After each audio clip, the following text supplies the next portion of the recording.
Small operations can usually survive by offering niche solutions that can be overlooked by bigger operations. Do you feel there's market solutions neglected by bigger processors that smaller ones haven't utilized yet? Oh, always. There is, I mean, the sky is the limit.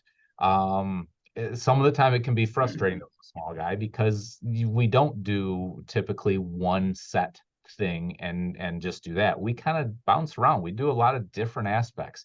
We're kind of custom diverse, which some days is will want to make you rip your hair out because you're trying to fit all these little things. And you never know what new innovation, what new idea is going to come out as the next, what new flavor profile is the next one to come around. What farmer has a brand new way of marketing that might be something unique and special that you can kind of help out with. And it is kind of a cool feeling when you start seeing some guys that, I've worked with a couple startup guys where they'll start up with me eventually. I'm too going to be to hit that point where I'm too small. I can't, or they will size out of me and they move on to larger plants and bigger things. And to see some of those guys kind of grow with that knowledge of, I helped us in the starting of that, is kind of a cool concept. And yeah, there's always going to be new innovations out there, new things. It's just what processor are you willing to take a jump? Willing to take that leap into doing some of that stuff. Um, I'm 43 years old at this point. I've been in this industry my entire life.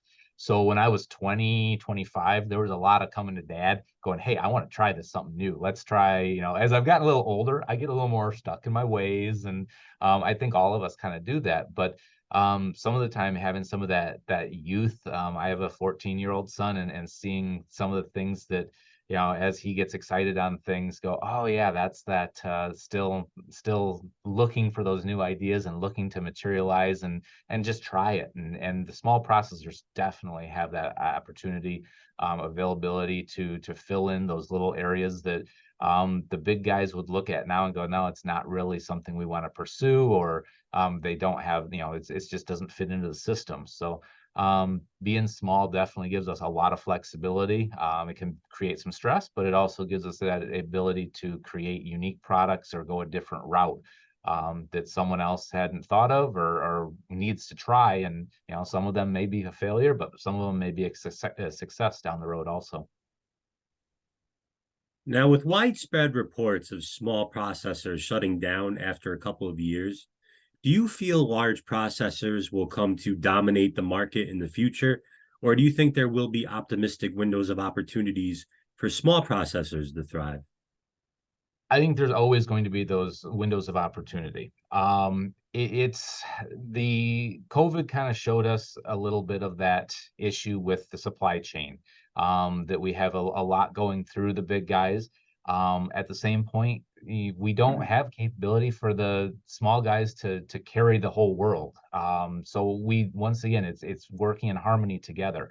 We kind of need the big guys, kind of need some small guys out there too to kind of even the board off. Um, it's just trying to. There's a whole lot of regulation as we kind of went back with USDA. There's a lot of intricacies. There's a lot of science behind what we do.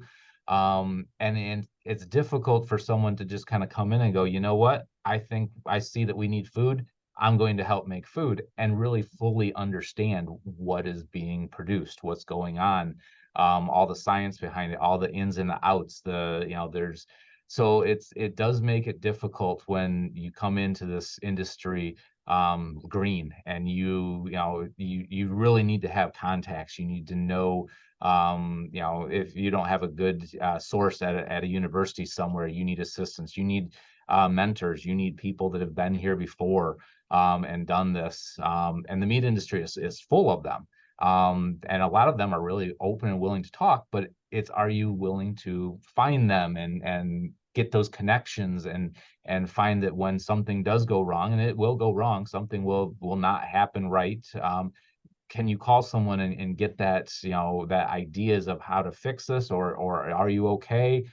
Does something need to change? How do you go about that? So a lot of those newer guys that came into the market, I always wish all of them luck, but I know some of them were more isolated and didn't necessarily reach out.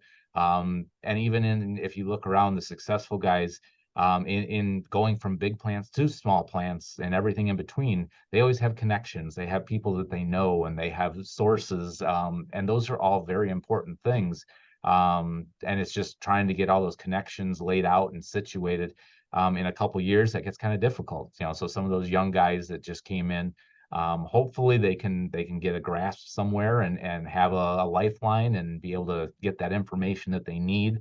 Organizations like the American Association of Meat Processors are absolutely great for establishing those type of connections, for the small guys, and just kind of getting that knowledge and who to call and get the help that they need to keep going. All the businesses are really sustainable.